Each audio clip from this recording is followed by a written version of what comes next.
الحمدللہ رب العالمین والصلاة والسلام علی سید المرسلین اما بعد فاعوذ باللہ من الشیطان الرجیم بسم اللہ الرحمن الرحیم الصلاة والسلام علیک یا رسول اللہ وعلی آلک واصحابک یا حبیب اللہ الصلاة والسلام علیک یا نبی اللہ وعلی آلک واصحابک یا نور اللہ۔ میٹھے میٹھے اسلامی بھائیوں اور مدنی چینل کے ناظرین، سلسلہ دارالفتہ اہل سنت میں ایک بار پھر حاضر ہیں۔ ابتداءً درود پاک کی فضیلت کہ حضرت سیدنا ابی بن کعب رضی اللہ تعالیٰ عنہ نے عرض کی کہ میں اپنا سارا وقت درود خوانی میں صرف کروں گا، تو سرکار مدینہ صلی اللہ تعالیٰ علیہ وسلم نے ارشاد فرمایا، یہ تمہاری فکریں دور کرنے کے لیے کافی ہوگا اور تمہارے گناہ معاف کر دیے جائیں گے۔ صلو علی الحبیب صلی اللہ تعالی علی محمد صلی اللہ علیہ وسلم۔ مدنی چینل کے ناظرین، بہت اہم سلسلہ ہے، بہت اہم معلومات، شرعی مسائل ہمیں سیکھنے کو ملتے ہیں۔ آئیے آپ کی کالز کو ہم شامل کرتے ہیں۔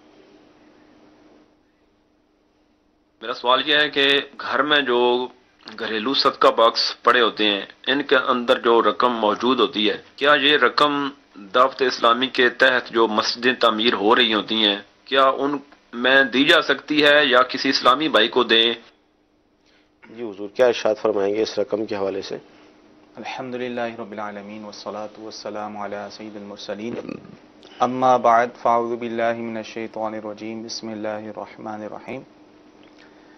یہ جو صدقہ باکس ہوتا ہے جس میں یہ اپنے پیسے ڈالتے رہتے ہیں اور پھر مہینے کے آخر میں یہ دعوت اسلامی کے مراکز میں جمع کروا دیتے ہیں۔ اب یہ چاہ رہے ہیں کہ ہم اس رقم کو مسجد میں کسی مسجد جو تعمیر ہو رہی ہے وہاں لگا دیں، تو بالکل لگا سکتے ہیں، کیونکہ وہ اس رقم کے مالک ہوتے ہیں۔ صحیح۔ صدقہ باکس میں ڈالنے سے ان کی ملکیت سے نکلیں گے تو نہیں، صحیح ہے نا، ضرورتوں سے استعمال بھی کر سکتے ہیں۔ ٹھیک ہے۔ اب یہ ہے کہ یہ صدقہ جو ہوتا ہے نا، نفلی صدقہ ہوتا ہے۔ صحیح۔ عام لوگوں کو کنفیوژن ہوتی ہے کہ یار یہ کوئی بھی صدقہ مسجد میں نہیں دے سکتے، صحیح۔ یا صدقہ تو مسجد میں نہیں لگ سکتا۔ صحیح۔ لیکن صدقے کی قسمیں ہیں، ایک ہوتا ہے صدقہ واجبہ۔ صحیح۔ صدقہ واجبہ میں زکوٰۃ، فطرہ، قسم کا کفارہ، نماز روزوں کا فدیہ، اسی طرح جو ہے کوئی منت مانی تھی، ٹھیک ہے، تو یہ صدقہ واجبہ میں آ جاتا ہے۔ یہ مسجد میں نہیں دے سکتے بلکہ کسی شریف فقیر کو ہی دینا لازم ہوگا، ٹھیک ہے۔ لیکن عام جو نفلی صدقہ ہوتا ہے، جیسے ہم جان و مال کا صدقہ نکالتے ہیں، تو یہ دینے میں کوئی حرج نہیں، یہ مسجد میں بھی دے سکتے ہیں، کسی مدرسے میں دے دیں، جہاں ضرورت ہو وہاں دے سکتے ہیں، اس میں کوئی حرج نہیں۔ اچھا، یہ جو صدقہ جیسا آپ فرما رہے ہیں، نفلی صدقہ جو ہوتا ہے، عموماً وہ کالا بکرا، کالی مرغی، اس طرح کے بھی صدقے دیے جاتے ہیں، تو ذہن میں یہی ہوتا ہے کہ یہ صدقہ ایک ایسی چیز ہے، اپنی جان کا دے رہے ہیں، اپنے مال کا دے رہے ہیں، اپنے بچوں کا جو دے رہے ہیں، گویا کہ اس کو استعمال کرنے میں کراہیت سی محسوس کی جاتی ہے، ایک فیلنگ ہوتی ہے کہ یار یہ کیا ہم خود بھی کھا سکتے ہیں، تو کیا فرمائیں گے آپ؟ لیکن صدقہ کے لیے بہتر تو یہ ہے کہ قربا مساکین کو کھلایا جائے، لیکن اگر کسی اور کو بھی دے دیتے ہیں تو اس میں کوئی حرج نہیں، یعنی کوئی گناہ نہیں ہے۔ صحیح۔ اور کوئی ویسی صدقے کے مال سے بچتا ہے تو اچھی بات ہے، صحیح۔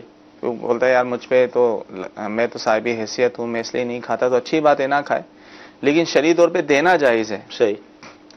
بہتر یہ ہے کہ غربا مساکین کو ہی کھلایا جائے، صحیح۔ لیکن یہ صدقہ واجبہ نہیں ہے، ٹھیک ہے، کہ مستحق زکوٰۃ کو ہی دینا لازم ہو اور کہیں نہ دے سکتے ہیں، ایسا نہیں ہے۔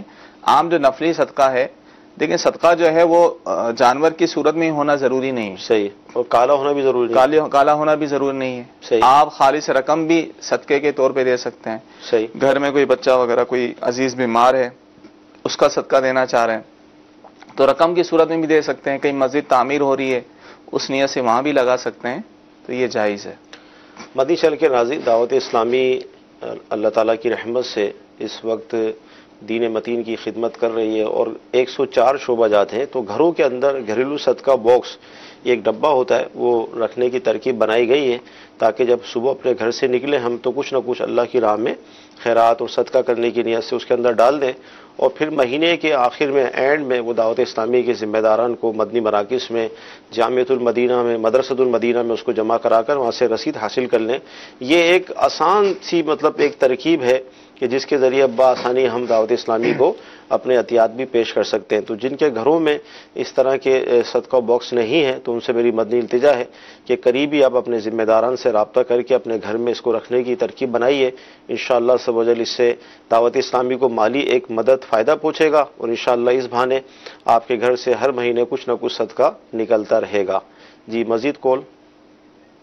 سوال ہے کہ میں نے ایک دکان 1 کروڑ روپے میں سودا کیا اور 70 لاکھ روپے کیش ان ہینڈ ان کو ہاتھ کے ہاتھ دے دیے، جبکہ 30 لاکھ روپے اگلی پارٹی نے کہا کہ مجھے سونے کے حساب میں 1 سال کے اندر لوٹانا، یعنی کہ جو سونے کی قیمت ہوگی اس قیمت پہ اب یہ مجھے لوٹانے ہوں گے۔ اس وقت 30 لاکھ روپے کا تقریباً 55.5 تولے سونا آتا تھا، تو میں نے بیچ میں تھوڑے تھوڑے سونے کی رقم معلوم کرتے ہوئے ان کو قسط ادا کرتا رہا، اور آخر میں آ کے جب میں 55 تولے سونا دے دیا انہیں تو یہ سودا وہاں مکمل ہوا۔ سوال یہ پوچھنا تھا کہ آیا اس طریقے سے کہ سونے کے اوپر ہم قرض لیں تو یہ درست ہے شرعاً؟ اب جو قیمت مجھے ان قسم نفع مجھے فائدہ ہوا کہ سونے کی قیمت کم ہو گئی تھی، اب وہ پیسے میرے لیے جائز ہیں یا اس کا کیا میں نے شرعی کرنا پڑے گا؟ گولڈ جو سونا ہے اس کی قیمتیں روزانہ اپ ڈاؤن ہوتی رہتی ہیں۔ اب خرید و فروخت 1 کروڑ کی ہوئی، 70 لاکھ دے دیے، 30 لاکھ پر یہ طے ہوا، تو ذرا پورا تفصیلی جواب دیکھیں۔ 1 کروڑ پر انہوں نے ان کا سودا ہوا تھا دکان کا، تو اب اس پر ان پر لازم یہی ہے کہ 1 کروڑ ہی دیں گے۔ ٹھیک ہے، 70 لاکھ تو انہوں نے دے دیے، نقد دے دیے، کیش دے دیے، باقی 30 لاکھ پر یہ معاہدہ ہوا کہ 1 سال کے اندر یہ ادا کرنے ہیں، لیکن جو سونے کے ریٹ ہوں گے اس حساب سے ادا کرنے ہیں۔ صحیح۔ اگر سونے کے ریٹ کم ہو گئے تو ان کا فائدہ، صحیح، زیادہ ہو گئے تو اس کا فائدہ، بیچنے والے کا فائدہ ہو گیا۔ تو اس طرح سودا کرنا جائز نہیں، ٹھیک ہے، کیونکہ یہ صورت مجہول ہو گئی نا، مجہول ہو گئی، کیا پتہ ہوگا، ہی نہیں کیا ہوگا، کیا قیمت ہوگی۔ ٹھیک ہے، پہلے جو طے کر لی وہ درست تھا کہ بھئی 1 کروڑ پر سودا ہو گیا، ٹھیک ہے، اور 70 لاکھ انہوں نے اس وقت دے دیے، اور باقی کہا کہ 30 لاکھ میں بعد میں دوں گا، اور اس کی کوئی میعاد مقرر کر دی۔ یہاں تک تو معاملہ درست ہے، لیکن یہ بیچ میں یہ مسئلہ رکھنا، یہ آج کل بہت ہوتا ہے اس طرح کا معاملہ، سونے کے ریٹ کے حساب سے وہ طے کرتے ہیں، تو یہ شرعی طور پہ جائز نہیں۔ اس طرح جو ہے وہ سمن جب مجہول ہوتا ہے تو وہ سودا بھی ناجائز ہوتا ہے، ٹھیک ہے، تو لہذا اس طرح کرنا جائز نہیں۔ اب ان پر لازم یہی ہے کہ جو سودا ہوا تھا، جو ایگریمنٹ ہوا تھا، بات چیت ہوئی تھی، اگرچہ سونے کی قیمت جو ہے وہ کم ہو گئی تھی، تو یہ ان کو پیمنٹ پوری کریں۔ ٹھیک ہے جی، اگلی کال لیں گے۔ میرا سوال مفتی صاحب سے یہ ہے کہ اگر کسی کی بیوی فوت ہو جائے تو وہ دوسری شادی کرنا چاہے تو کب تک کر سکتا ہے؟ جی، زوجہ کا انتقال ہو گیا، اب دوسری شادی کب کریں، کرنا چاہیں تو؟ دیکھیں، شوہر کی تو کوئی عدت تو ہوتی نہیں، جی جی، جس طرح کسی شوہر کا انتقال ہو جائے تو عورت 4 ماہ 10 دن سوگ کرتی ہے، تو شریعت نے شوہر کے لیے کوئی قید نہیں لگائی صحیح ہے، کہ وہ کب شادی کر سکتا ہے، کتنے دنوں میں بات کر سکتا ہے، تو شرعی طور پہ کوئی پابندی نہیں، جب چاہے کر سکتا ہے۔ اچھا، اگر بالفرض مثال کے طور پہ بیوی کا انتقال ہوا اور 1 ہفتے کے بعد ہی وہ دوسری شادی کرتے ہیں، تو لوگ تانو تشریح نہیں کریں گے یار اتنی جلدی؟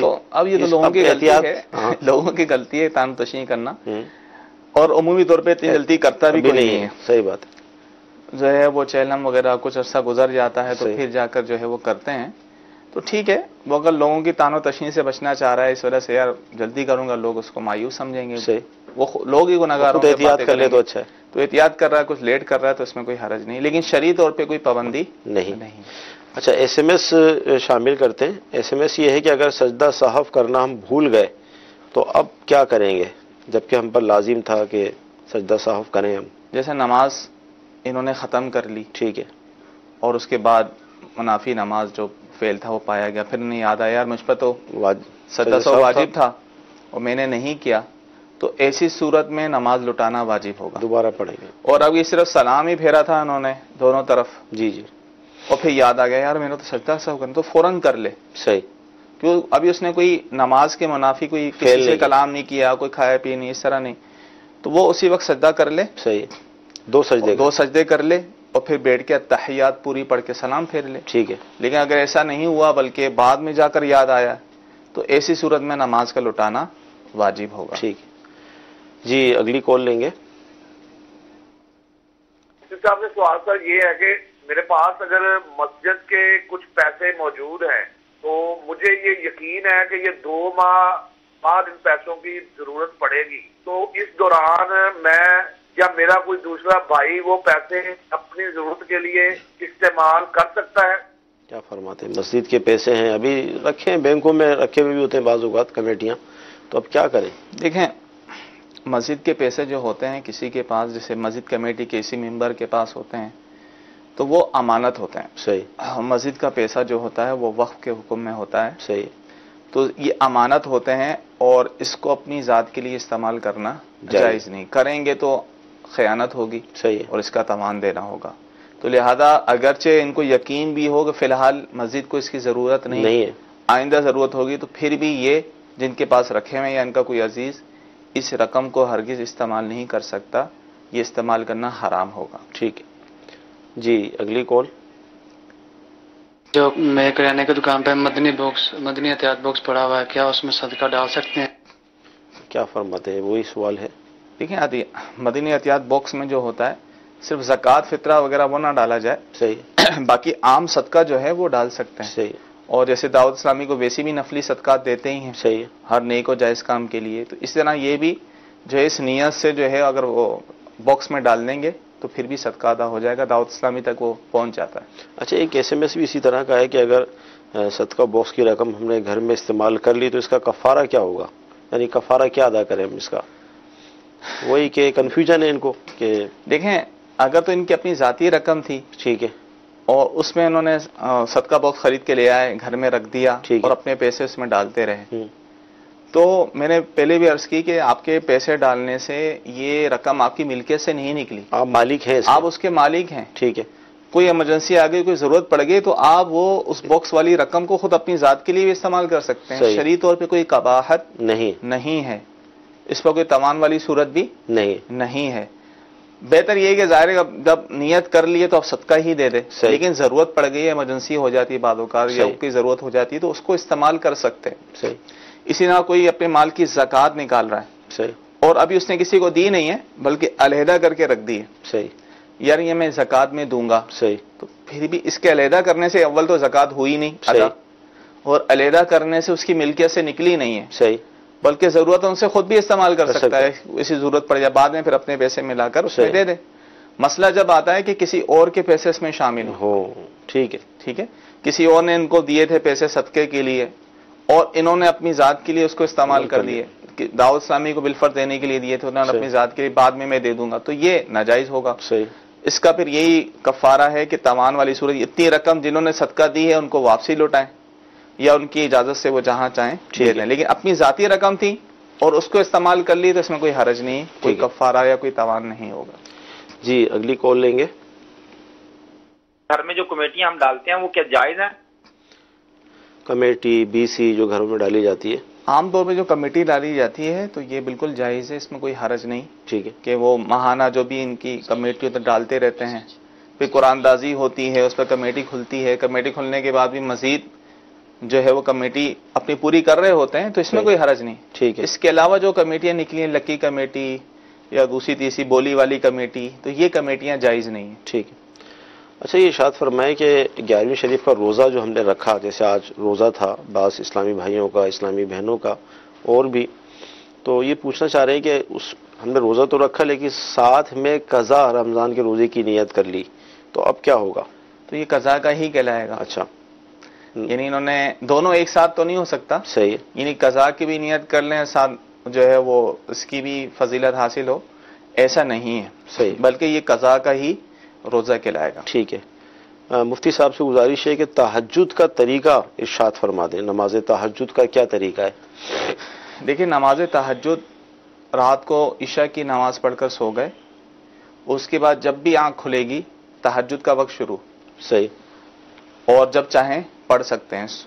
صبح فجر کا وقت شروع ہونے سے پہلے، ٹھیک ہے، طلوع فجر سے پہلے پڑھ سکتے ہیں. کم سے کم جو ہے یہ 2 رکعتیں ہیں اور آپ علیہ الصلوۃ والسلام سے 8 تک ثابت ہیں. ٹھیک ہے. تو جتنی ہو سکے اتنی رکعتیں پڑھیں. عام یہ نفل ہی ہوتے ہیں. صحیح. جیسے 2 رکعت نفل پڑھی جاتی ہیں اسی طریقے سے 2 رکعت ہی پڑھیں گے. 2 کر کے پڑھیں. صحیح. 4 کر کے بھی پڑھ سکتے ہیں. اور اس میں جس طرح عام صورتیں جو آپ کو یاد ہیں وہ آپ اس میں پڑھتے رہیں. صحیح. بہتر یہ کہ جتنا قرآن پاک یاد ہو اس میں پڑھتے رہیں. یا اگر فضیلت پورے قرآن پاک پڑھنے کی حاصل کرنا چاہتے ہیں صحیح تو ہر رکعت میں سورہ فاتحہ کے بعد 3 دفعہ سورہ اخلاص پڑھ لیں. اس طرح جو ہے ہر رکعت میں پورے قرآن پڑھنے کا ثواب ملے گا 3 دفعہ سورہ اخلاص پڑھنے کی وجہ سے. تو اس طرح یہ پڑھ لیں. ٹھیک ہے. اچھا اسی طرح یہ ارشاد فرمائیں کہ فجر کی اذان جب شروع ہو گئی تو اذان مکمل ہونے کے بعد یا دوران اذان ہی ہم سنتیں ادا کر سکتے ہیں؟ دیکھیں شنتیں اذان سے پہلے بھی ادا کر سکتے ہیں. صحیح. جبکہ فجر کا وقت شروع ہو چکا ہو. ٹھیک ہے. فجر کا وقت شروع ہو گیا. اذانیں عمومی طور پہ تھوڑی دیر بعد ہی ہوتی ہیں. صحیح ہے.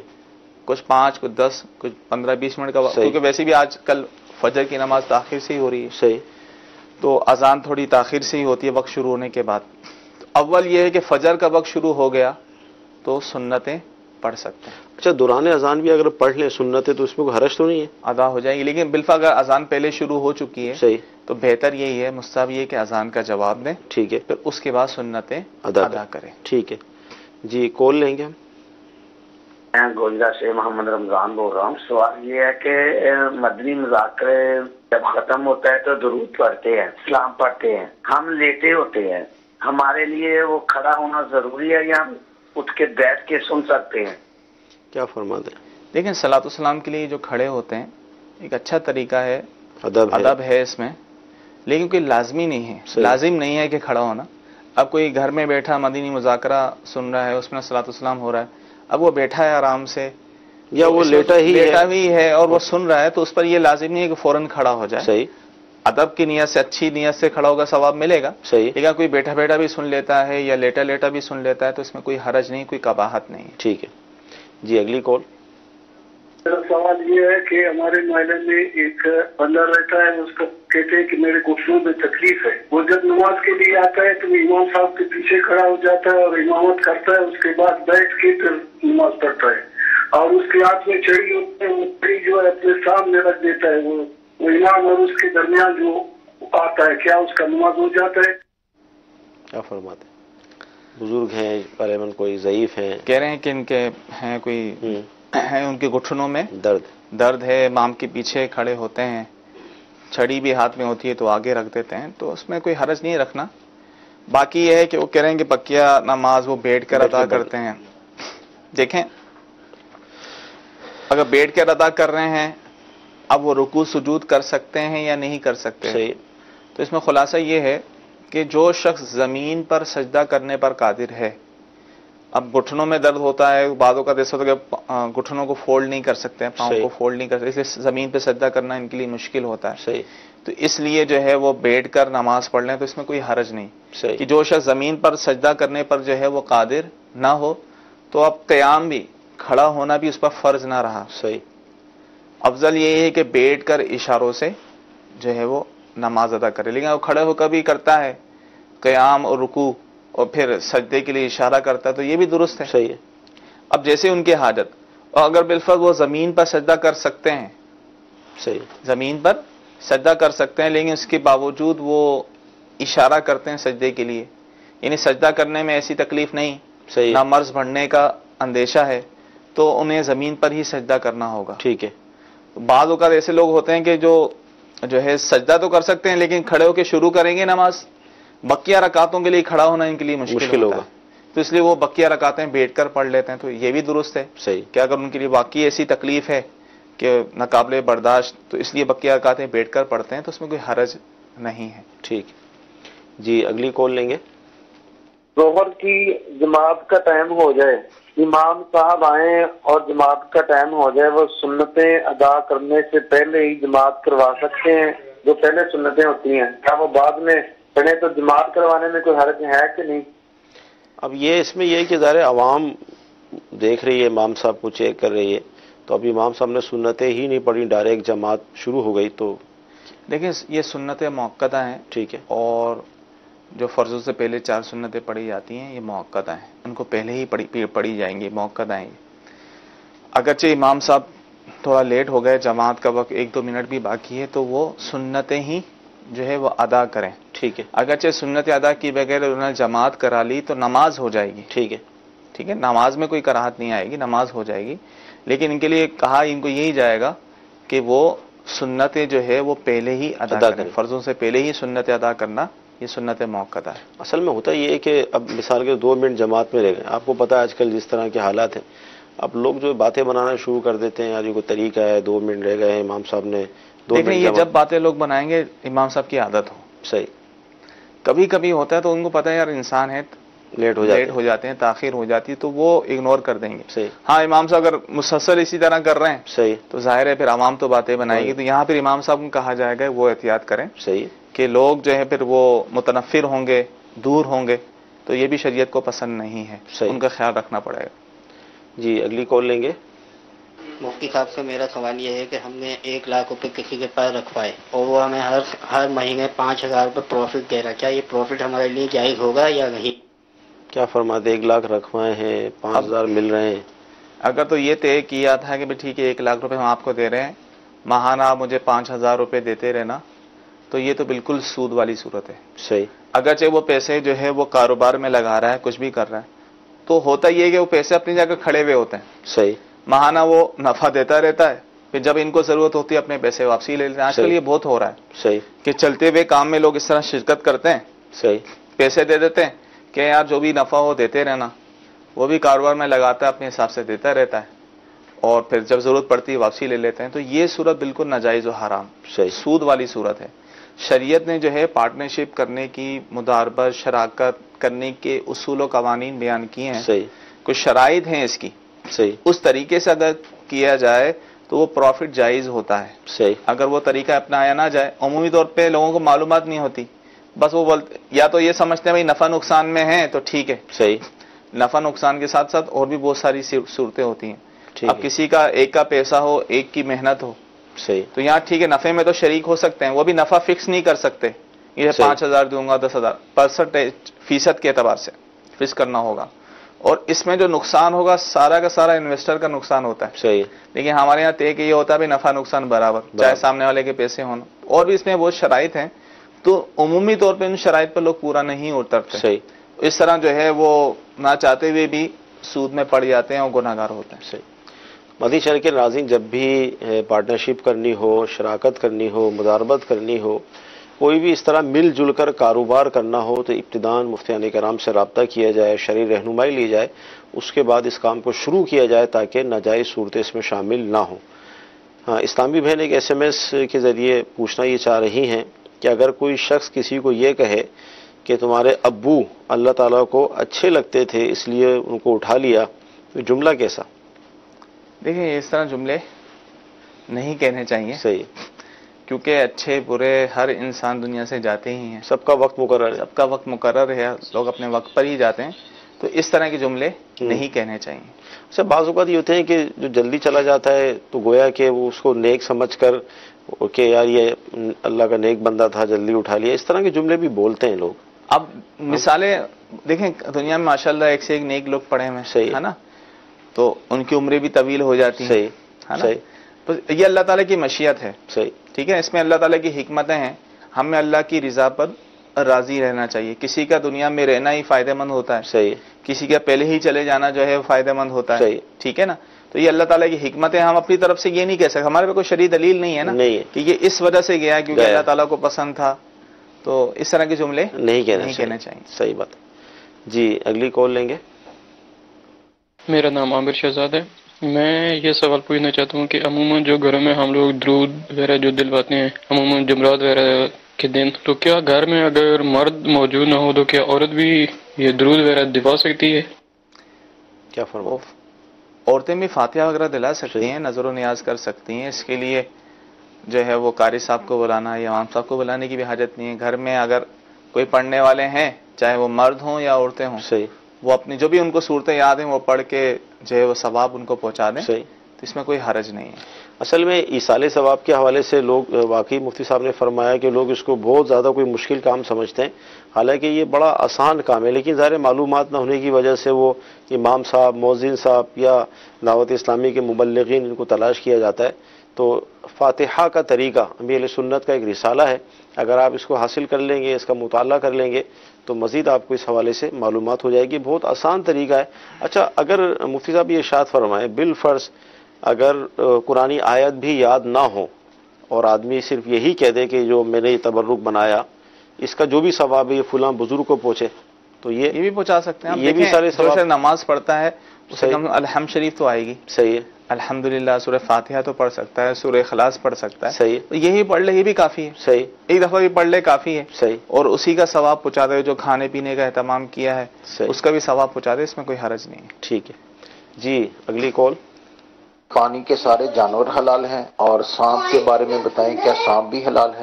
جی سانپ تو حرام ہے. ٹھیک ہے. جتنے بھی حشرات الارض ہیں، کیڑے مکوڑے ہوتے ہیں، یہ سب کے سب حرام ہیں. باقی پانی کے جانور میں صرف مچھلی حلال ہے. صحیح. اب مچھلی چاہے وہ بڑی ہو، بڑی سے بڑی، چھوٹی سے چھوٹی، صحیح، جس کو مچھلی کہا جائے، جس کا مچھلی کا اطلاق اس پر آتا ہو، ٹھیک ہے، تو وہ حلال ہے. صحیح. مچھلی کے علاوہ پانی کے جو بھی جانور ہیں وہ احناف کے نزدیک جائز نہیں، حرام ہے. ٹھیک ہے. اچھا، جھینگا جو ہے، جیسے مثال کے طور پہ کسی کے ذہن میں یہ سوال آ جائے کہ بھئی مچھلی جھینگا ہے یا نہیں ہے، تو ہمارے معاشرے میں ظاہر کھایا بھی جاتا ہے، بکتا بھی ہے، مچھلی سے مہنگا ہے یہ، تو اس حوالے سے رہنمائی. اسی وجہ سے اختلاف ہوا. صحیح. کہ یہ مچھلی ہے یا نہیں. صحیح. جنہوں نے کہا یہ مچھلی ہے، صحیح، انہوں نے اس کو حلال کہا. ٹھیک ہے. جنہوں نے کہا نہیں مچھلی نہیں ہے، انہوں نے اس کو حرام کہا. ٹھیک ہے. اختلاف کی بنیاد ہی یہ بنی. لیکن اعلیٰ حضرت علیہ رحمہ کی تحقیق کے مطابق یہ مچھلی ہی ہے. سبحان اللہ. ٹھیک ہے. یہ مچھلی ہی ہے، اس کا کھانا حلال ہے. لیکن ہے اس میں علماء کا اختلاف. صدر الشریعہ فرماتے ہیں کہ بظاہر ایک قسم کا پیڑا ہی معلوم ہوتا ہے تو بچنا بہتر ہے. بچنا بہتر، حرام نہیں ہے، کھانا حلال ہے، بچنا بہتر ہے. چلے، یہ اس لیے بھی ہم نے اس پہ گفتگو کر لی تاکہ جھینگا ہمارے معاشرے کے اندر کافی کھایا بھی جاتا ہے اور مہنگا بھی ملتا ہے، تو یہ بھی کنفیوژن دور ہو جائے گی. جی اگلی کال. مجھے ایک سوال پوچھنا تھا کہ نماز کے اندر جب سجدہ کیا جاتا ہے تو 2 سجدے ہوتے ہیں. اگر بندے نے ایک سجدہ کیا اور دوسرا وہ بھول گیا اور کھڑا ہو گیا دوسری رکعت کے لیے، کھڑا تھا تو یاد آ گیا ہو میرا تو ایک سجدہ بھی باقی ہے، تو کیا وہ دوبارہ بیٹھ کے وہ سجدہ کرے یا پھر وہ دوسری رکعت جاری رکھے؟ سجدہ اور رکوع میں کمی بیشی اگر ہو جائے تو کیا کریں حضور؟ دیکھیں، ہر رکعت میں 2 سجدے کرنا فرض ہے. ٹھیک ہے. اب ایک سجدہ کیا، وہ کھڑے ہو گئے، پھر انہیں یاد آیا تو وہ فوراً چلے جائیں. ٹھیک ہے. دوسرا سجدہ ادا کریں اور پھر آخر میں، یہ تاخیر کی وجہ سے آخر میں سجدہ سہو کر لیں، نماز ہو جائے گی. ٹھیک ہے. وہ فرض ادا کرنا پڑے گا. صحیح. ایسا نہیں ہو سکتا کہ سجدہ رہ گیا، چلو یار میں آخر میں سجدہ سہو کر لوں گا. سجدہ سہو جب ہوتا ہے جب نماز میں کوئی واجب بھولے سے رہ جائے. ٹھیک ہے. اس کے لیے ہوتا ہے.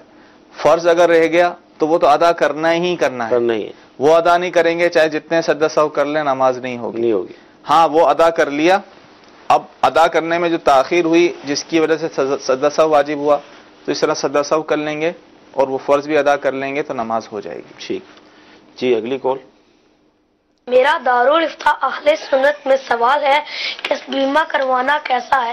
بیمہ، جی کیا فرمائیں گے؟ بیمہ کروانا جس کو انشورنس، لائف انشورنس کہتے ہیں، یہ حرام ہے. ٹھیک ہے. اس کی تفصیل یہ ہے کہ دیکھیں، اس میں جو منافع ملتا ہے یہ سود کے حکم میں ہے.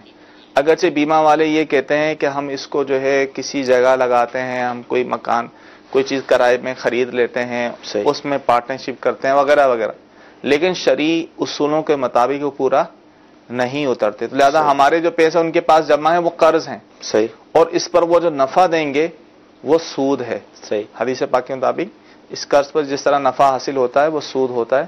لہذا بیمہ پالیسی، لائف انشورنس یا کسی قسم کی بھی انشورنس کروانا یہ ناجائز و حرام ہے. ٹھیک ہے. اچھا، SMS یہ ہے مفتی صاحب کہ نکاح ہوا، لڑکی جو ہے وہ راضی نہیں ہے، تو اب کیا ہوگا؟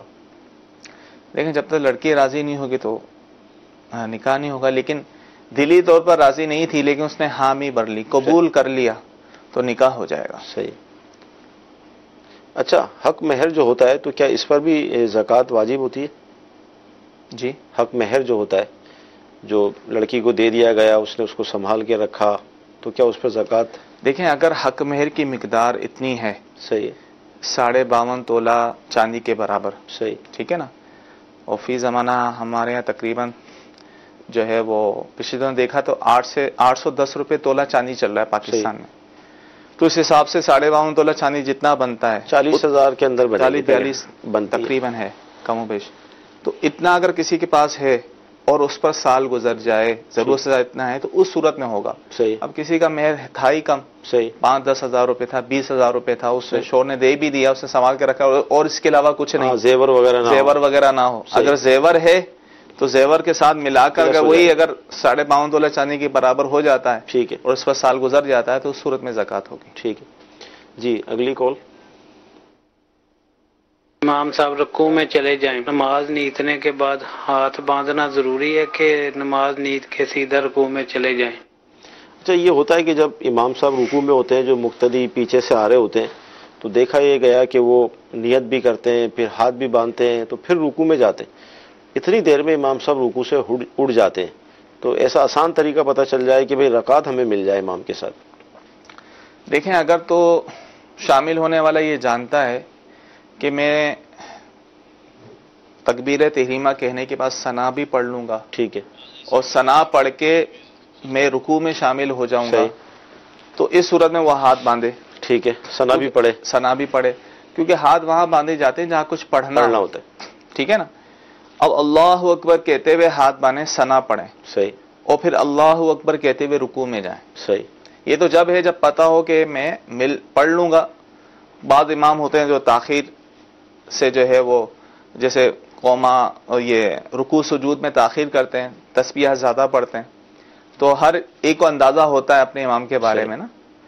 اگر ایسا نہیں ہے, بلکہ پتہ ہے یار امام صاحب فوراً اٹھ جائیں گے, مجھے اتنا موقع نہیں ملے گا پڑھنے کا, تو پھر آتے ہوئے سب سے پہلے اللہ اکبر کہیں, تکبیر تحریمہ, ٹھیک ہے, نیت کر کے تکبیر تحریمہ اللہ اکبر کہتے ہوئے ہاتھ چھوڑ دیں. صحیح. اور پھر اللہ اکبر کہتے ہوئے رکوع میں جائیں. تو کچھ پڑھنا نہیں ہے. صحیح. لیکن کسی نے ہاتھ باندھ بھی لیا تو اس میں کوئی حرج بھی نہیں, ٹھیک ہے, نماز ہو جائے گی. اچھا, جیسے آپ نے کہا کہ پہلی مرتبہ اللہ اکبر کہیں اور دوسری مرتبہ کہتے ہوئے رکوع میں چلے جائیں. اب کسی نے پہلی مرتبہ ہی اللہ اکبر کہی اور رکوع میں ہی چلا گیا, تو اس میں کوئی, لیکن کھڑے کھڑے اللہ اکبر اس نے کہہ دیا, مکمل کہہ دی, اور پھر رکوع میں گیا لیکن اس وقت اللہ اکبر نہ کہا, تو نماز ہو جائے گی, کیونکہ اس کے لیے پھر رکوع کے لیے اللہ اکبر کہنا سنت تھا, تو خلاف سنت ہوا. لیکن اگر ایسا ہوا کہ اللہ اکبر بر جو ہے رکوع میں جا کر ختم ہوئی, جی جی, تو اس صورت میں نماز ہی شروع نہیں ہوئی, کیونکہ تکبیر تحریمہ کے لیے کھڑے کھڑے اللہ اکبر کہنا ہی ضروری ہے, فرض ہے. جی, یہ ایک یہ کہہ لیں کہ غلط فہمی تھی, یا ہمارے معاشرے کے اندر جو بالخصوص جو نماز پڑھتے ہیں اس میں لا علمی کی وجہ سے اس طرح کی غلطی کرتے ہیں کہ وہ صرف ایک اللہ اکبر ایک مرتبہ کہتے ہوئے رکوع میں جا رہے ہوتے ہیں. ظاہر پریکٹیکل ہم لوگ دیکھتے بھی ہیں, جہاں جہاں ممکن ہوتا ہے سمجھانے کی کوشش بھی کی جاتی ہے, تو یہ مسئلہ بھی ہمارے سامنے واضح ہو گیا. جی مزید. میرا سوال یہ ہے کہ آنکھیں بند کر کے نماز پڑھ سکتے ہیں؟ آنکھیں بند کر کے نماز پڑھنا, ویسے تو آنکھیں بند کر کے نماز نہیں پڑھنا چاہیے, صحیح, لیکن اگر آنکھیں بند کرنے میں جو ہے وہ خشوع خصوع اس کو حاصل ہوتا ہے, نماز میں توجہ رہتی ہے, تو اس میں کوئی حرج نہیں, بلکہ افضل کہا گیا ہے کہ آنکھیں بند کر کے پڑھ لیں. ٹھیک ہے. اچھا, اگر نماز کے دوران وضو ٹوٹ جائے, ایسے میں سمے موصول ہوا, تو اب نماز کا کیا ہوگا, کیا کریں, اور نمازی کے آگے سے گزرنے کا کیا حکم ہوگا؟ دیکھیں, اگر جماعت میں یہ شامل ہیں جی, اور ان کا وضو ٹوٹ گیا جی, تو یہ نکل جائیں, آگے سے بھی گزر سکتے ہیں. ٹھیک ہے, گناہگار نہیں ہوں گے, کیونکہ امام کے آگے تو سترہ ہوتا ہی ہے. ٹھیک ہے, امام کا سترہ سب کے لیے کافی ہوتا ہے. تو جماعت میں ہے تو پھر آگے سے گزر سکتے ہیں, صفوں کو چیرتے ہوئے بھی گزر سکتے ہیں. اب ظاہر انہوں نے جانا تو ہے ہی, صحیح, اس حالت میں نماز پڑھنا ہی جائز نہیں ہے. وضو ٹوٹ گیا تو ظاہر نماز ٹوٹ گئی, تو اب دوبارہ وضو کر کے شامل ہوں گے. لیکن اگر اس وقت تنہا تھے, اب ان کا وضو ٹوٹا ہے, تو اب دیکھ ان جماعت نہیں ہو رہی, ویسے پیچھے لوگ نماز پڑھ لیں, تو اب جو ہے جو بغیر سترے کے نمازی کے آگے سے نہیں گزر سکیں گے. پھر ان کو انتظار کرنا پڑے گا کہ نمازی نماز پڑھ لیں, پھر جو ہے وضو کے لیے چلے جائیں. ٹھیک جی, کال لیں گے. میرے پاس پرائز بانڈ پڑے ہیں, ان کی شرعی حیثیت کیا ہے؟ پرائز بانڈ کی شرعی حیثیت کیا ہے؟ زکوٰۃ کا بھی حکم پتہ چل جائے کتنے ہوں گے, تو اور کھل جاتے ہیں تو اس کا انعام کا کیا ہوگا؟ دیکھیں, پرائز بانڈ حلال, اس کی خرید و فروخت جائز, ٹھیک ہے, اور اس سے نکلنے والا انعام بھی حلال ہے. ٹھیک ہے, صرف ایک واحد وہ 40,000 والا پرائز بانڈ نیا جو آیا ہے, ٹھیک ہے, پریمیم جس کو کہتے ہیں, کہ اس میں جو ہے 6 مہینے بعد نفع دے رہے ہیں، اگر پرائز بانڈ نہ بھی کھلے جب بھی نفع ملے گا، وہ والا ناجائز ہے۔ اس کے علاوہ جو پرائز بانڈ ہے بالکل اس کی خرید و فروخت جائز ہے، حلال ہے، ٹھیک ہے، اور اس کا نکلنے والا انعام بھی جائز ہے۔ اب جس کے بعد پرائز بانڈ پڑے ہوئے ہیں تو پرائز بانڈ کی مالیت اور جتنا اس کے بعد اور بھی مال ہے ضرورت سے زائد، ان کو ملا کر اگر وہی 52.5 تولہ چاندی کے برابر بن جاتا ہے اور اس پر سال گزر جاتا ہے تو اس پر بھی زکوٰۃ دینی ہوگی۔ ٹھیک ہے جی، اگلی کال۔ میرا ایک سوال پوچھنا ہے۔ سوال یہ ہے کہ بہت دفعہ مسجدوں میں فرض نماز پڑھتے ہوئے فوراً بعد وہ بھی شروع کر دیتے ہیں، درود پڑھنا شروع کر دیتے ہیں، باقی لوگ نماز پیچھے پڑھ رہے ہوتے ہیں، تو کیا وہ جو پیچھے پڑھ رہے ہوتے ہیں وہ ڈسٹرب نہیں ہوتے؟ اچھا، مساجد میں اس طرح کا رواج ہوتا ہے کہ جیسے ہی سلام پھیرتے ہیں تو اللہ تعالیٰ کا ذکر شروع ہو جاتا ہے، 3 مرتبہ کم از کم پڑھتے ہیں، لیکن ظاہر اس دوران لوگ نماز پیچھے جن کی رہ جاتی ہے، نماز کے بعد ظاہر ذکر اللہ جو کرتے ہیں اس میں کوئی حرج نہیں ہے۔ ٹھیک ہے، یہ صرف نماز کے بعد کے لیے مسئلہ نہیں ہے، ویسے ایک مسئلہ ہے۔ ٹھیک ہے، کوئی شخص نماز پڑھ رہا ہو، قریبی کوئی بیٹھا تلاوت بھی کر رہا ہو تو اتنی زور سے تلاوت نہیں کر سکتا کہ نمازی کی نماز میں جو ہے فرق پڑے، خرابی لازم آئے۔ اسی طرح جو ہے سلام پھیرنے کے بعد سب مل کر ذکر اللہ کرتے ہیں، بالکل جائز ہے، لیکن اتنی آواز سے نہ کریں، اتنا زور سے نہ کریں کہ بقیہ جو لوگ نماز پڑھ رہے ہیں ان کی نماز میں خلل واقع ہو، اس کی اجازت نہیں ہوگی۔ ہاں اگر وہ دھیمی آواز میں آہستہ سے پڑھ لیں تو اس میں کوئی حرج نہیں ہے۔ ٹھیک جی، اگلی کال لیں گے۔ عورت بھی طلاق لے سکتی ہے خود اپنی مرضی سے، جو جسے کہتے ہیں خلا، یہ دین میں جائز ہے سر یا ناجائز ہے؟ جی، عورت طلاق لے سکتی ہے خود؟ بالکل لے سکتی ہے، لیکن کوئی شرعی وجہ ہو۔ ٹھیک، بلا شرعی وجہ کے طلاق لے گی، خلا کا مطالبہ کرے گی تو یہ جو ہے جائز نہیں ہوگا۔ صحیح، جو ہے بلا شرعی جو ہے طلاق لینا، خلا لینا، حدیث میں ایسی عورتوں میں لعنت بھی آئی ہے، اور شرعی وجہ بہت ساری ہو سکتی ہیں۔ صحیح، کہ شوہر جو ہے وہ نان و نفقہ ہی نہیں دے رہا، اس پر جو ہے وہ ظلم و ستم کر رہا ہے، یا اور دیگر حقوق کی ادائیگی نہیں کر پا رہا، تو ایسی صورت میں بالکل عورت کو شریعت نے حق دیا ہے کہ اپنے شوہر سے جو وہ طلاق لے، خلا لے۔ لیکن یہ بات ذہن میں رہے کہ طلاق ہو یا خلا بھی طلاق ہی ہوتی ہے، طلاق ہو یا خلا ہو، یہ واقع جب ہوگی جب شوہر خود دے گا۔ ٹھیک ہے، یہ شوہر سے مطالبہ کرے گی، چاہے وہ اپنا مہر اس کو معاف کرنا پڑے، مزید مال دینا پڑے، شوہر اس کو قبول کرے گا، اس کے بعد اس کو طلاق دے گا تو یہ خلا واقع ہوگی۔ صحیح، شوہر کی رضا کے بغیر، یعنی شوہر نے نہ زمانی طلاق دی، نہ تحریری طلاق دی، اور کسی اور ادارے نے اس کو جا کے، کسی اور شخص نے اس کو جا کے خلا دے دیا، طلاق دے دیا، تو اس طرح جو ہے یہ طلاق یا خلا واقع نہیں ہوتی جب تک کہ شوہر نہ دے۔ قرآن میں بھی یہ آیا ہے کہ ٹھیک ہے عورت کو حق دیا ہے، لیکن یہ کہ عورت سے شوہر سے ہی چھٹکارا لے۔ صحیح، یعنی شوہر سے ہی رابطہ کرے کہ ٹھیک ہے تم مجھے طلاق دے دو، اور شوہر اس کو طلاق دے گا تو طلاق واقع ہو جائے گا۔ یہ اختیار شوہر کے پاس ہی رکھا گیا ہے، اختیار تو شوہر کے پاس ہی ہے طلاق دینے کا۔ عورت اپنے آپ کو خود سے طلاق نہیں دے سکتی۔ ایک صورت ہو سکتی ہے جب شوہر اختیار دے، صحیح ہے، کہ تم اپنے آپ کو طلاق دے سکتی، میں نے تمہیں اختیار دیا تم اپنے آپ کو طلاق دے دو، صحیح، اور اس نے اسی وقت دے دی، صحیح، تو طلاق ہو جائے گی۔ اس وقت نہ دی تو بعد میں دیتی رہنی ہوگی، لیکن الفاظ یہ کہے تم جب چاہو اپنے آپ کو طلاق دے سکتی، اب وہ جب چاہے دے سکتی، لیکن اس طرح اختیار دینے سے شوہر کا اختیار ختم نہیں ہوگا۔ اختیار دے کے بعد میں خود طلاق دے دی تو پھر بھی واقع ہو جائے گی۔ اس کو تفویض طلاق دیتے ہیں، لیکن جب شوہر نے تفویض طلاق نہیں دی، اس طلاق کو سپرد نہیں کیا، تو عورت اپنے آپ کو طلاق نہیں دے سکتی، جب تک شوہر نہیں دے گا تو واقع نہیں ہوگی۔ صحیح۔ مدی چل کے ناظرین، سلسلہ ہوا الحمدللہ، بہت اہم گفتگو ہوئی، بہت سارے مسائل سیکھنے کو ملے۔ اللہ تعالیٰ کی رحمت ہے کہ مدنی چینل کی برکت سے ہمارے علم میں اضافہ ہو رہا ہے، اور انشاءاللہ عز و جل ہوتا رہے گا۔ آج ہفتہ ہے، اور ہفتے کو عشاء کی نماز کے بعد مدنی مذاکرے کا سلسلہ بھی ہوتا ہے، امیر اہل سنت جلوہ گھر ہوتے ہیں، مختلف موضوعات پر سوالات کا سلسلہ ہوتا ہے، اور الحمدللہ اس کے اندر تزکیہ نفس بھی ہوتا ہے، اور باطنی علوم کے حوالے سے بھی معلومات حاصل ہوتی ہے، تو لہذا نیت کر لیجئے کہ انشاءاللہ تعالیٰ اس میں بھی ہم شرکت کریں گے۔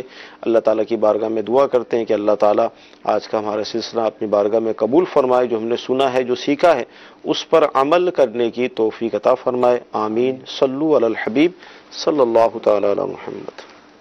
گزارے کیسے زندگی، آؤ علماء سے پوچھ لیں۔ مشکل پیش کوئی،